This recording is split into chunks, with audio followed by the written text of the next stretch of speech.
Hi everyone, today I'm gonna go in the book of Genesis so we can see how God created this world and what we still have till today. So when I go to Genesis chapter 1, we're gonna pass in this creation history to see all the things that God has created, and we're gonna check if till today we see all these things that God has created. So go with me, open your Bibles in the book of Genesis chapter 1, and let's read.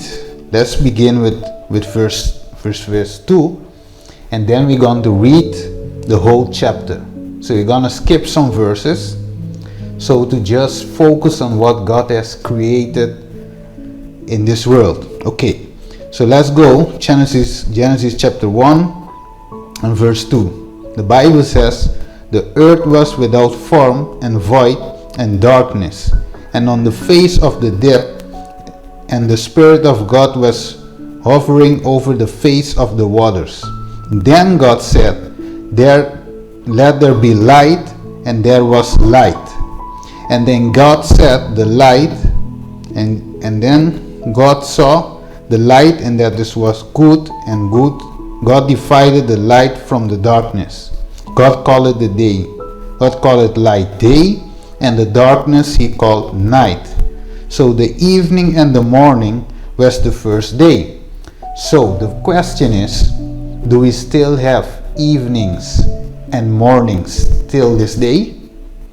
I see maybe your answer is not be no, because you see we have mornings and evening. So the answer is yes, we still have mornings and evening. Alright, let's go. Verse 5. God called it the light day, and the darkness he called it night. So the evening and the morning were the first day. So do we have night till today? When you go outside after 7 o'clock, maybe 8 o'clock, what do you see? Light, or you see darkness? The answer is you see darkness. In other words, you see that it is night.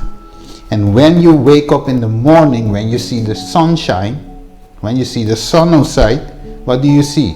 Light. So till today we have the day and we have night. Alright, let's go. Verse 6. Then God said, "Let there be a firmament in the midst of the waters, and let it divide the waters from the waters." Thus God made the firmament and divided the waters from which were under the firmament from the waters which were above the firmament, and it was so. And God called the firmament heaven. So the evening and the morning were the second day. So when we look outside, when it is day or night, what do you see above? You see the heavens, you see the clouds. Thus, till today, do we have the heavens? Do we have the clouds? Do we see the clouds? The answer is yes. So we see day, we see night, we see the clouds. Okay, till today. So what is accounting in these verses till which we have covered right now? We see all those things, we see all those three things till today. Okay, verse 9. Then God said, "Let the waters under the heaven be gathered together into one place, and let the dry land appear." And it was so. And God called the dry land earth, and the gathering together of waters he called it sea. And God saw that it was good. Then, when we see till verse 10, we see today we have the waters and we have dry land. So we are walking on dry land. When we go to the beach, we are sitting on the sand and we will watch the waters. So we see the separation between the waters and the dry land. So till today, do we have the waters separated from the dry land? Yes.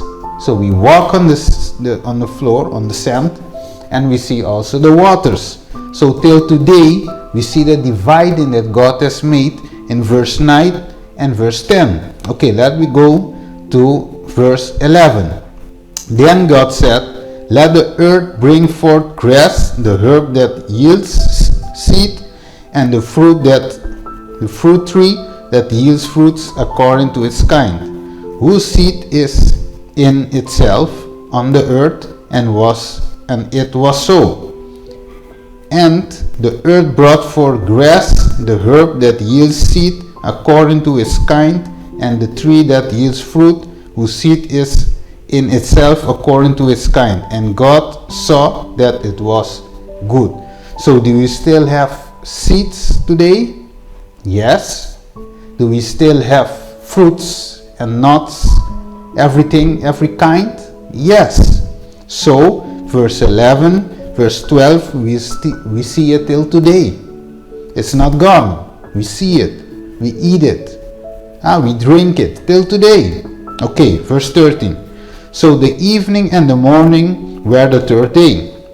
The fourth day, verse 14. Then God said, let there be light in the firmament of the heavens to divide the day from the night, and let them be for signs and seasons and for days and years, and let them be for lights in the firmaments of the heavens to give light on the earth. And it was so.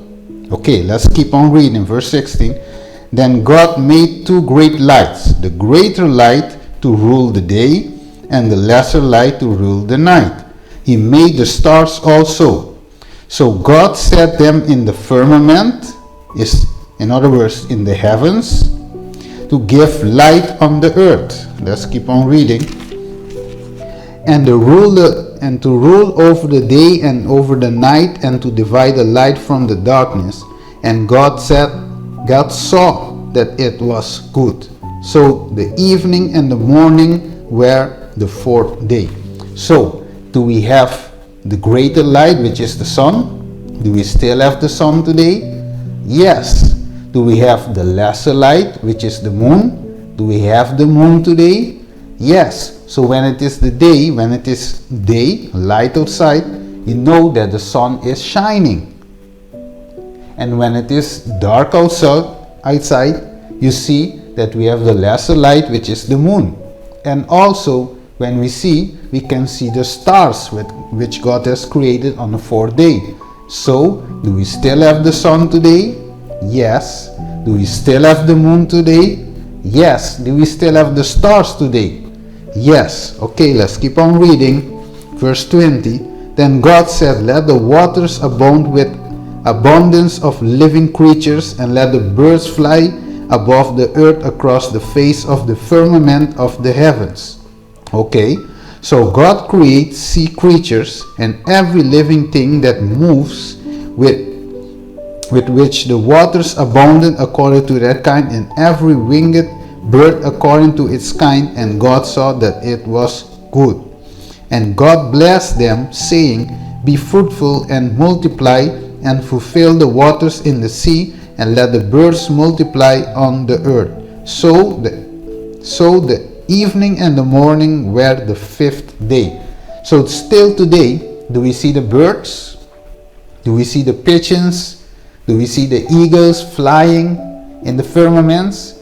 Do we still today, we have all those kind of fishes in the water, the whale, the shark, all those creatures in the water? Till today we see them. We see dolphins. We see all those creatures in the water and flying in the firmament. So till today we see them. We cannot deny that we have all those things that God has created for us in this world, for us. So let's go to the sixth day. What has God created in the sixth day? Okay, let's go. Verse 24. Then God said, let the earth bring forth living creature. Okay, we can skip that and go to 26. Then God said, let us make man in our image, according to our likeness. Let them have dominion over the fish of the sea, over the birds, over the air, over the cattle, over all that earth, and over every creeping thing that creeps on the earth. So God created man in his own image. In the image of God he created him. male and female he created them. Then God blessed them, and God said to them, be fruitful and multiply, fill the earth and subdue it, have dominion over the fish, over the sea, over the bird of the air, and over everything, a living thing that moves on the earth. Okay, so the question is, do we have male and female today? Yes, I'm a male. Maybe you that are listening is a female. So we have today male and female, man and woman. So God has created man, the human being, man and woman. Till today we have man and woman. And also what God has in verse 27, the Bible says, no, verse 28, the Bible says that God has married Adam and Eve. So till today we are celebrating marriage. That's right? And when we married, for example, a man and a woman, which God has created, a marriage between a man and a woman, when they are married, they become one. So the Bible says, when Adam, or when a man have encountered a woman, they love each other, and then they go together in marriage, the man will leave his father and his mother and cleave unto his wife. So till today, we see marriage happens. Till today, we see man and woman loving each other, and then they go and live together in marriage. So till today, we see all what God has created in the first chapter of Genesis, which is the creation history, and we see everything till today. But now, when I go to verse 1 till 3 from Genesis chapter 2, we're going to see the last thing that God has established in the creation week. So we know the week consists of 7 days, 7 literal days of 24 hours. The first day, day and night, 24 hours. So the week has 7 days. Okay, but the Bible says for the first day till the 6th day, God has created. But then on the 7th day, God has established something very special for His creation. And what is that? The last day, the Bible says, verse 1, chapter 2, thus the heaven and the earth and all the host of them were finished. And on the 7th day, God ended His work which He had done. And He rested on the 7th day from all His work which He had done. Then God blessed the 7th day and sanctified it, because in it He rested from all His work which God has created and made. This is the history of the heavens and the earth when they were created in the day that the Lord God made the earth and the heavens. So God closed the chapter of creation in the 7th day. And what does God done with the 7th day? The Bible said He blessed it, He sanctified it, and also He has rested on the 7th day. Okay, so the question is, if we have all the things that God has created in the 6 days, why does some people say that the 7th day we doesn't have to worry about the 7th day? Or some people are saying that the day has changed. But God closes His work of creation on the 7th day. And then the verse 4 says of Genesis chapter 2 that this is the history of the heavens and the earth when they were created. So God closes His creation. God closes creation on the 7th day. Yes, because 7 means completion. So 7 is the whole week God has closed, and then God blesses His work, sanctified His work, and God has made this wonderful day, the 7th day of the creation. The 7th day is God's Sabbath. Why Sabbath? Because Sabbath means rest. So So God has sanctified a day, so all of his creatures can come to him and worship him as God the Creator. Let's go in the book of Isaiah,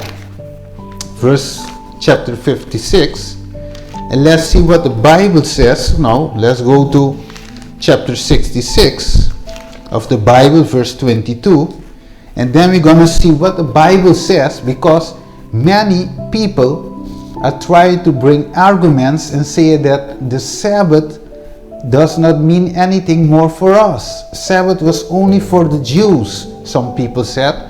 Others said maybe it's nailed to the cross. But when we read chapter 1 of Genesis, we see none of the Jews there, because Adam and Eve were not a Jew. Adam and Eve were the first persons created on this earth, where still there was no nation, there was no sin. So the Sabbath is not created after sin entered the world, but Sabbath was one established before sin has entered to this world. So before sin has entered to the world, God has created his 7-day Sabbath so we can come and worship him that made the heavens and the earth and the fountains of water. So in other words, the Sabbath is a blessing. The 7th day is a blessing of God. In other words, it is a gift from God that God has set for us, so we can come together as a people to worship him that hath created all things. Worship him who has created the sun, the moon, the stars, alright? The fishes, the birds, and who has created us as human beings, men, male and female. Okay, let's go. Isaiah 66 verse 22 says, for as the new heavens,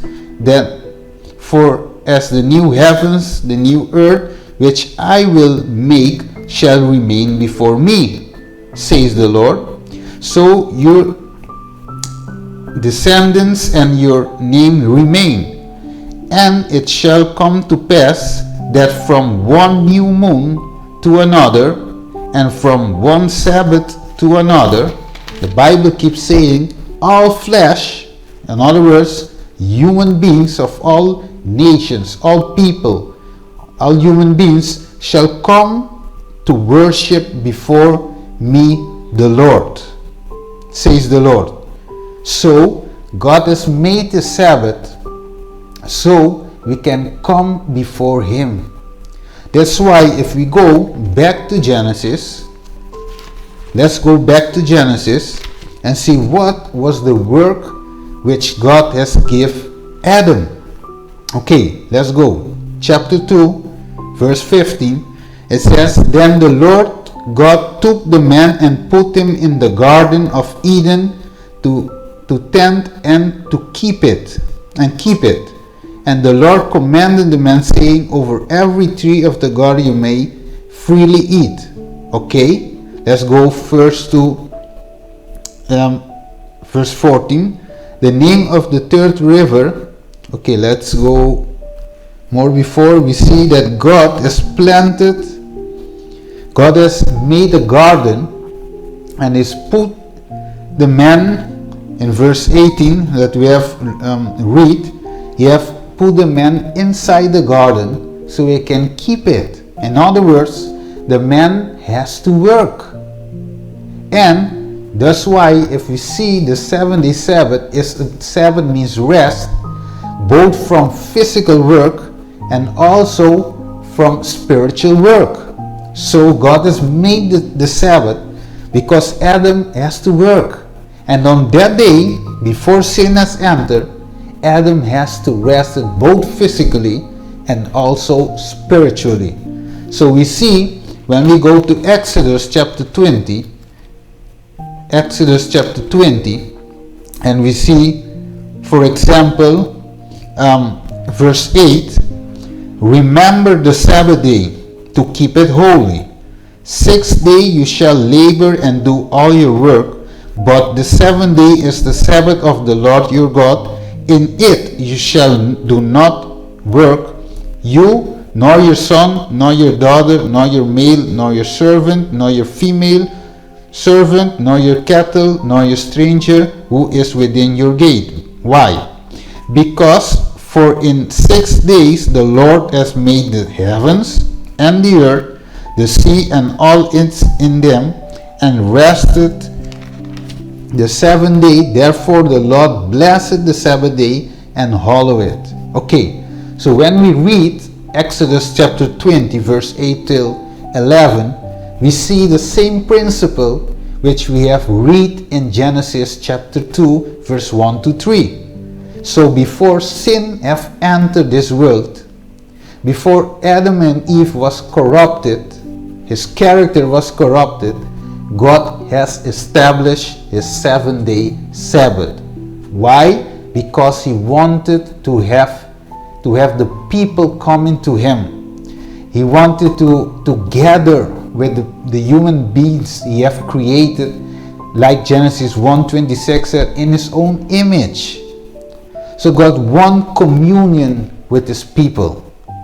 So many people see or think that Sabbath is a burden, but Sabbath is a blessing, not a burden in the law of Moses, but it is a blessing. That's why the Bible said that God has rested, blessed, and sanctified the 7-day Sabbath. In other words, before sin has entered the world. Other people say no, Sabbath is like a day of when a sad day. We can do nothing on that day. The day is like a curse. But let us read like what the Bible gonna tell us before we end this very brief study. You're gonna see in the book of Isaiah in verse 13. So let's go to Isaiah 58 verse 13. It said, if you turn away your foot from the Sabbath, from doing your pleasure on my holy day, and call it the Sabbath a delight, the holy day of the Lord honorable, and shall honor him, not doing your own ways, nor finding your own pleasure, nor speaking your own word. Okay, what's gonna happen if we do what God tells us to do? Verse 14, then you shall delight yourself in the Lord. Who today don't want to delight in the Lord? I think every Christian, every Christian, if you are a Methodist, a Jehovah Witness, Adventist, Catholic, Pentecostal, whatever denomination you are in, I know that you want to delight in the Lord. That's why you serve. That's why you go to church, because you want to delight in the Lord. And the Bible said the only way that this is possible, that you can delight in the Lord God, this to turn your foot from the Sabbath. To don't talk your own words, don't speak your own words, to honor him. And in verse 14 says, and I will cause, let me read it again, verse 14, then you shall delight yourself in the Lord, and I will cause you to ride on the high hills of the earth, and feed, on earth, and feed you with the heritage of Jacob your father. The mouth of the Lord has spoken. So, who has spoken tomorrow? The voice of the Lord. The mouth of the Lord. It's not any denomination are telling to keep the Sabbath. It's not Seventh-day Adventists are telling people to keep the Sabbath.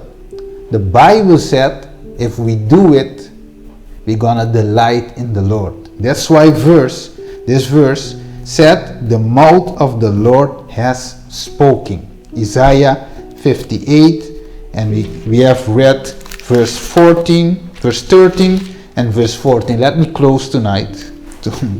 Tomorrow, sorry. Let me close and let's go in the book of Mark chapter 2. Okay, we're gonna read Mark chapter 2, because in this brief study we have seen that all things that God has created till today, we are seeing them till today. We are be blessed by them until today. We see that God has made a 7-day Sabbath. Alright, so till today, if the marriage are blessed, the Sabbath also, which God has blessed, is still a blessing. Okay, so Mark chapter 2 verse 27 said, and he said to them, the Sabbath was made for man, and not man for the Sabbath. In other words, the Sabbath, let me add, the Sabbath was made for the Jews, and not the Jews for the Sabbath. May I add again? The Sabbath was made for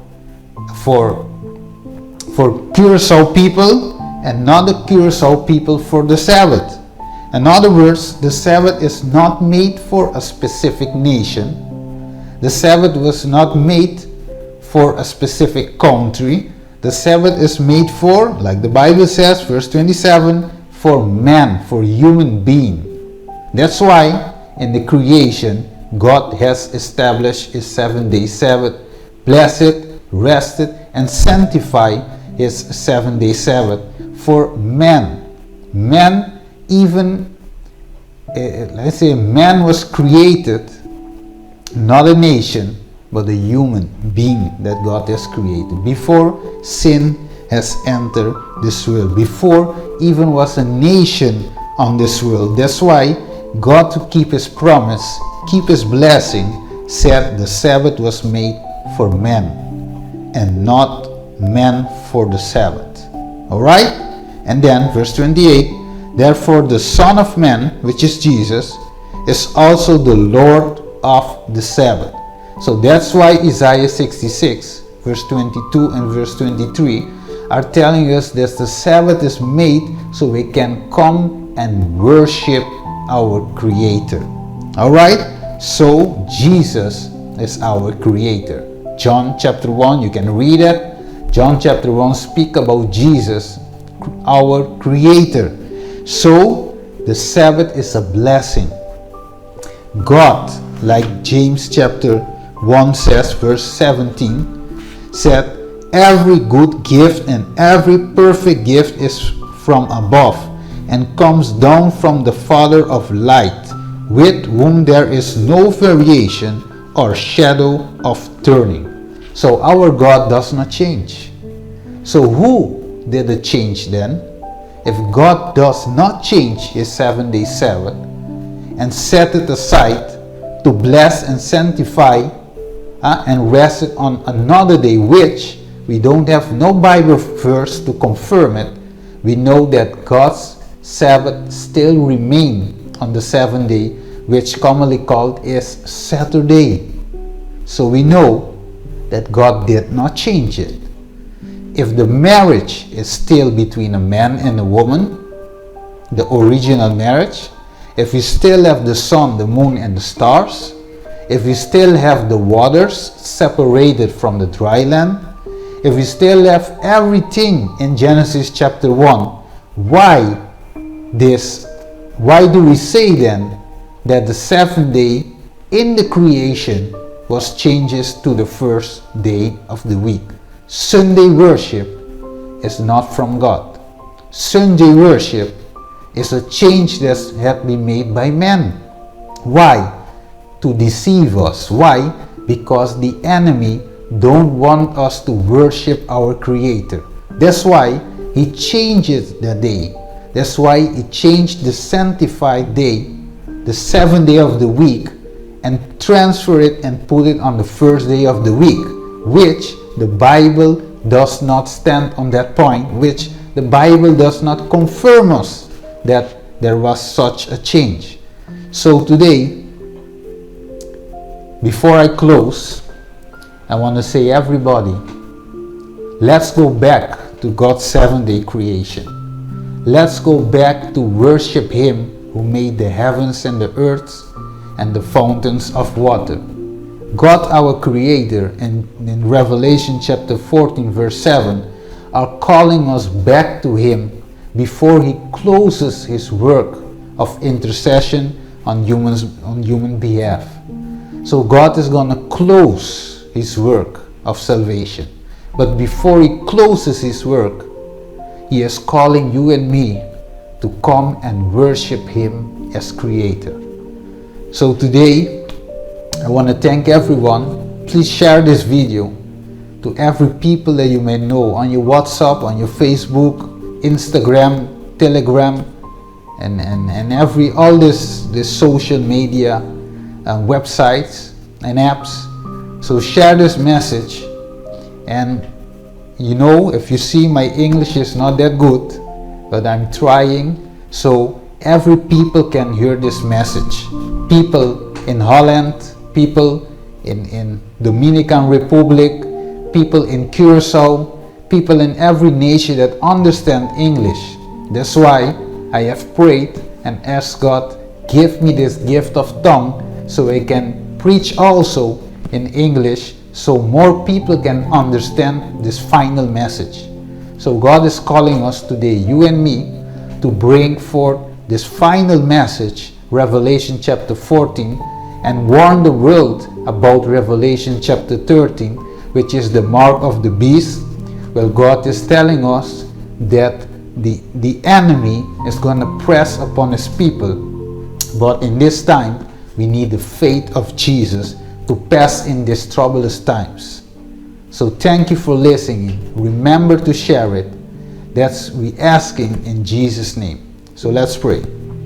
Father in heaven, we thank you today for your word. We thank you also, God, that you have given me this opportunity to share your word in a language that is not mine, that I don't speak every day.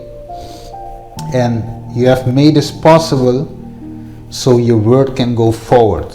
Because we know that you are closing your work of salvation. You want to seal us with your Holy Spirit. You want to seal us for heaven. You want us to be with you because you don't have pleasure in the death of the wicked, but you feel good. You love us when we accept you and when we turn our face back to you to worship you as God, as Creator of all things. So dear God, bless every people who are gonna receive this message, receive this video, and they may share it so more people will know the truth about the Sabbath, a day that you have put aside so we can come together as a people and worship you. Thank you, God. Bless us in the wonderful name of Jesus Christ. Amen. Not of this world's delusive dream. Listen as Charles sings.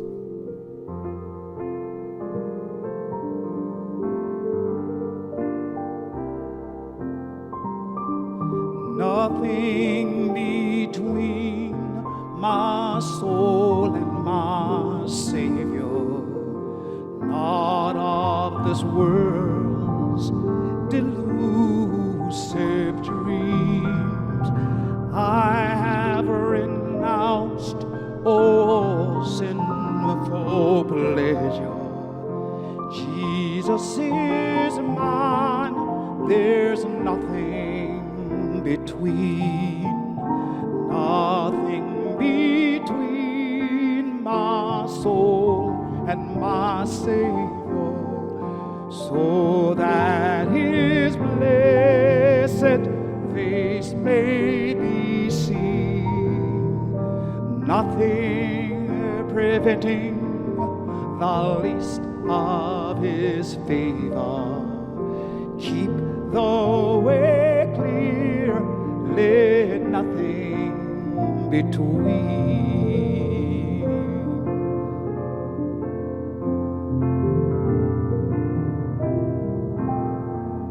There's nothing between like worldly pleasure, habits of life, though harmless they seem.